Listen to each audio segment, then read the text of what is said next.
Hey, so I'm here with Eric Togneri from Neri Capital Partners. So Eric, tell me a little bit about what you do and for how long you've been doing it. Yeah, so I spent my first 15 years of my career out of my undergrad working in the consumer products industry and kind of climbed up to, for my age at the time, a really cool level where I should have been really, loving my job and what was going on, but I really wanted to do something entrepreneurial. And I got promoted to lead what they call shopper marketing and trade finance for Pfizer Consumer at the time. So Advil and Robitussin and Centrum consumer products like that Mhm. for basically all of North America. And I was miserable. And so I needed to do something entrepreneurial because that was the furthest thing from entrepreneurial you could get because I was just in Yeah. meetings all day, every day. And so at that exact same time, my dad, who had bought a company 3 years prior in Peachtree City, was approached by a German company that wanted to buy him as a platform. So he sold that company.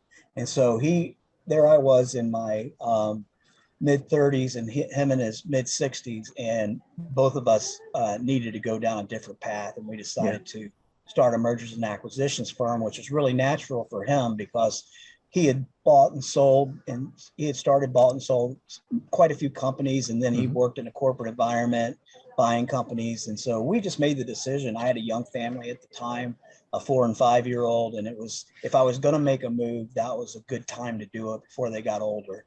Yeah. And so we decided to pack up the bags. I was in northern New Jersey at the time, and we started Neri Capital Partners, and we officially hung up our shingle in March of 2006. But effectively, from when I resigned in April of 2005, I spent that next 11 months, moving the family, getting the business started, finding office space, all the stuff that you do. And so we Yeah. started the firm as a transaction-based firm. But then, and everything was gangbusters, and that was just fine until the recession in 2008 hit. Yeah. And banks weren't lending. We weren't in the liquidation business, and valuations were really poor for business owners. And Yeah. so, we found ourselves in a position where we weren't getting any deals done at all. And the reason it's important for me to kind of tell the way we started as a transaction firm exclusively is our firm evolved over that next 2.5 years as we had really hardly any deal activity at all before it started to Hmm. pick back up, and it's got on this 12-year trajectory since 2010. Was I redefined the firm to be what we call determine, build, and realize. And determine is simply business valuation, and we wanted to be best in class at that. We've Hmm. sold more valuations every single year, which is our pipeline, and it's the way we meet business owners, and it's how we initially serve clients no matter what path they want to go down in the Hmm. short and long term. We do a business valuation with every single one of our clients. Build was a very important part of it because when we do a business valuation and business owners aren't ready to sell for whatever reason, they need to be in value building mode as anybody Hmm. should be that owns a company. And so whether we do it in-house, I'm a certified exit planning advisor, which I've got in late 2008, Hmm. or we farm it out to partners like Action Coach. Yeah. We want to put them on a path to building value if they're not ready to sell their company. And then our bread and butter from the very beginning has always been transactional. We help people what we call realize the value that they've created in their companies. And so that realized part is really, really important. And so that's the transactional piece of it where we help people sell their businesses. Awesome. Awesome. Yeah. So you kind of talked about the three pillars that you guys are built on. Who is your ideal customer? Yeah, so we're generalists as a firm, and so we don't specialize in any specific industry. But Hmm. really, my mentor when I first started in this business was like, Eric, the most important thing is to get good companies where the business owner has a good reason to sell, and Hmm. so that is really the base criteria. And what that looks like in our world are growth companies, so good companies that are growth companies, owners that whether it's hey, I'm burnout. I can't do this anymore. I've been doing it for 25 years and I've been burning the candle at both ends. That's a good reason to sell. Another good reason to sell is retirement. So ideal customers are that. And the size that we look at, we like to play in the lower end of the lower middle market is how we describe it, which are Mhm. basically companies with business valuations between $1 and $20 million. We don't really have a ceiling on our company, but those are sort Mhm. of our ideal clients that we want to go after. We have a $35 million client right now. So we do go higher than that, but that's the exception, not the rule. Yeah, yeah. So I know this is something that I run into sometimes as well, but when someone approaches you for, getting ready to exit their business, wanting to sell, do you find that it's generally too limited amount of time? Like, are they not approaching you early enough to figure out what their value is and then take it to market? Yeah, yeah. And so the funny thing is, whenever, you ask us the question, or really anybody that plays at a high level in our industry, they say, Hmm. when's a good time to get a business valuation? And the answer always is yesterday, right? Yeah. Because that's going to be your benchmark, knowing what your company is worth, so that no matter what stage in the life cycle a business owner is, that they're able to get into a mode where they're trying to improve the value of their company, identify weak spots, and constantly improve. So it's not the money that you make, as what I always say. It sounds like Johnny Cochran, though. It's not the money you make; it's the value you create. Yeah. Yeah. Awesome. Awesome. So you talked a little bit about having to pivot, obviously, during the financial crisis in 2008, 2009. We just went through another, big disruption in the market and economy with COVID. Yeah. Were there any business changes you guys had to make or pivot again through COVID? Well, no, we didn't lose a single deal on COVID. What we did lose is some time. Hmm. It was about a 6-month pause in M&A activity, Yeah. that the industry as a whole and our firm as well followed suit, where deals were just put on hold. So Yeah. if it was ready to close in April, it probably didn't close until December, Yeah. or even later. So all it really caused us to do is to focus on the other facets of our business. So we would have been out of luck if we still had the business model of 2008, Yeah. but we sold more valuations in 2020 and got better at it as a firm, improved that competency in our organization considerably, because of COVID. So it's had long-term, very positive impacts on our business. Really didn't hurt us at all, because our firm had done well enough that we could take a 6-month pause, and it just allowed us to strengthen our valuation competence. Awesome. Awesome. So you've been doing this for over a decade now. What are some of the biggest lessons that you've learned since being in business for yourself? Oh gosh, I think the main thing, when I kind of think back to how I came out of the corporate world, Mhm. um, you know, frankly, I'd been promoted pretty much every year, for 15 years, Mhm. of my career. And although I thought I was humble, I wasn't. Yeah. I thought I knew a lot more than I knew. And so the world has a way of humbling people, and it certainly humbled me to know that, there are lots of different situations and lots of different business owners. And the main thing is to be fast, fluid, and flexible in your Mhm. organization. You can't sweat small stuff. You got to be able to prioritize. You've got to be willing to cut bait and not manage on sunk cost. And Mhm. you have to be able to identify and focus on those clients that you're going to be able to serve most effectively. And sometimes they're not the most valuable, from a short term, hey, I'm going to make money on this client standpoint. A lot of times it's, I'm going to get more personal satisfaction out of it, and I'm Yeah. going to serve them better. And so I think, between becoming humble and becoming smarter about the type of clients I chose, Yeah. was my main lessons. Awesome. Awesome. So you talked a little bit about some mentors you've had along the way. Who's been the best coach or mentor that you've had and why? Yeah, there's really two that, I've consistently relied upon, in my post corporate life.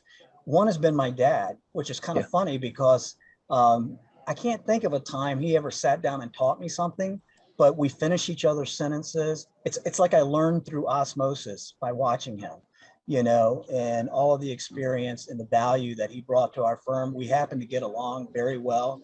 We're almost like, I joke that we're like Elton John and Bernie Taupin. He does his thing, I do my thing, and it all kind of comes together.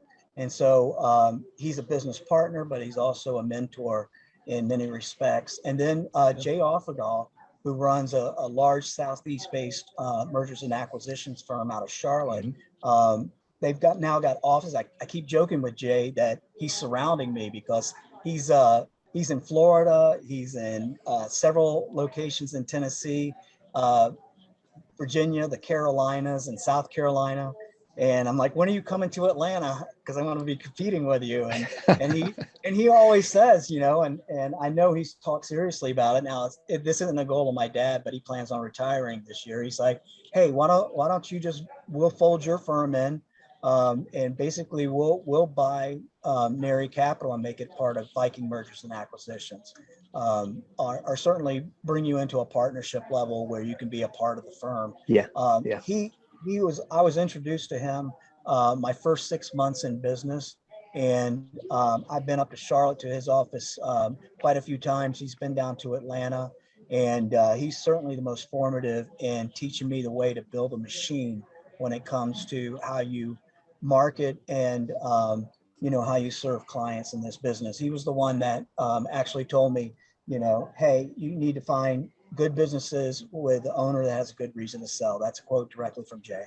Yeah.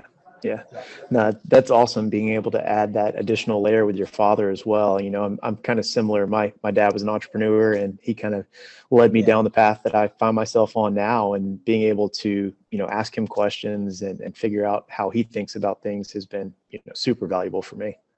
Yeah. No, I'm glad to hear that. Yeah. So you talked a little bit about the future. What does the future look like for you and Neri Capital, and what are some of the challenges you foresee moving forward? Yeah. So the biggest thing the two major events that are happening here in the next 6 months or so. I'm going to be buying my dad out. He's turning 80 in November, and so he's ready to transfer full ownership to me.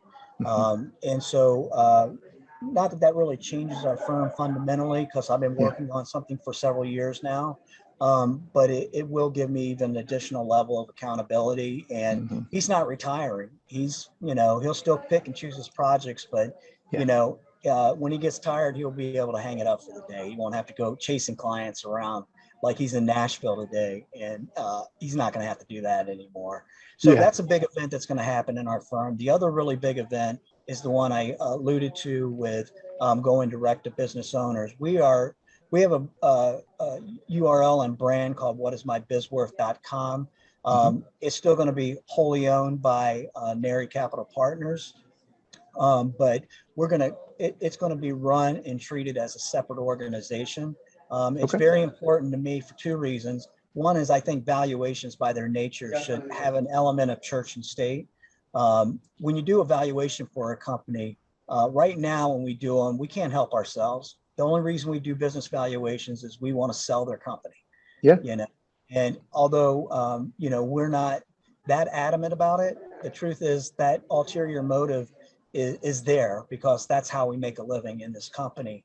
And we've gotten so great. I mean, we're doing over 100 business valuations this calendar year. And that's not even trying. That's not going to business owners. That's just, like the BNI group that we're a part of, talking about it there, talking to our referral partners, and really no direct to business other than really BNI. I'm not even a member of any chambers. Is the only place I interact with business owners on the front end before they become clients. The why it's financially a great reason. I did a business valuation about 6 years ago on my company, and I was shocked at how little our company was worth. We make a fair amount of money in our company. We're very successful in the M&A space, but we're like a real estate firm. We're purely transactional when it comes to the actual profitability of our company. So what does that mean?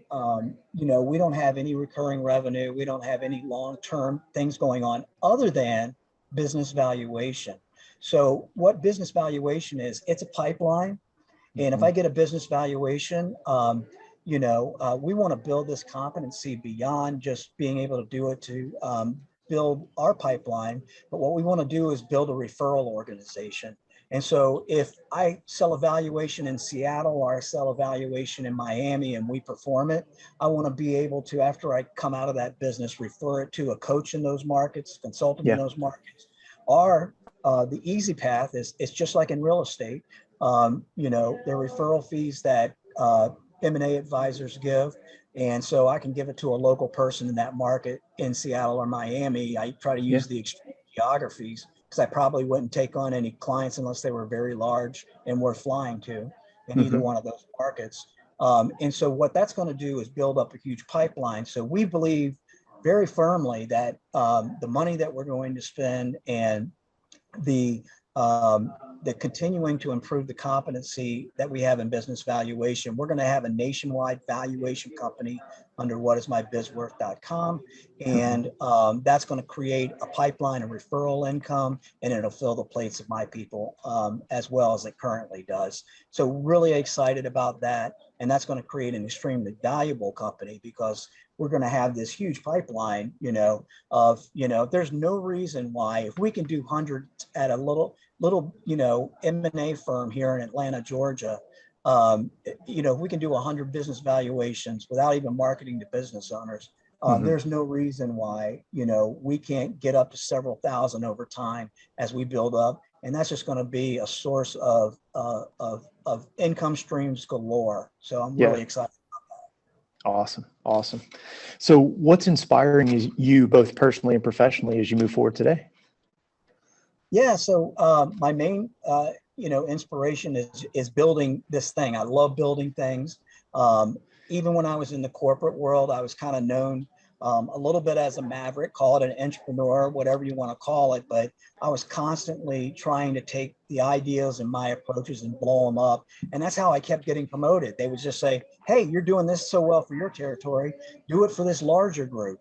Until I got North America. It's the same thing with what I'm doing with whatismybizworth.com. It's building an organization that has meaningful, sustainable value, that when I need to exit, that I'll be able to do so on my terms whenever that comes, and it'll be a very valuable company. So I got a lot of passion around that.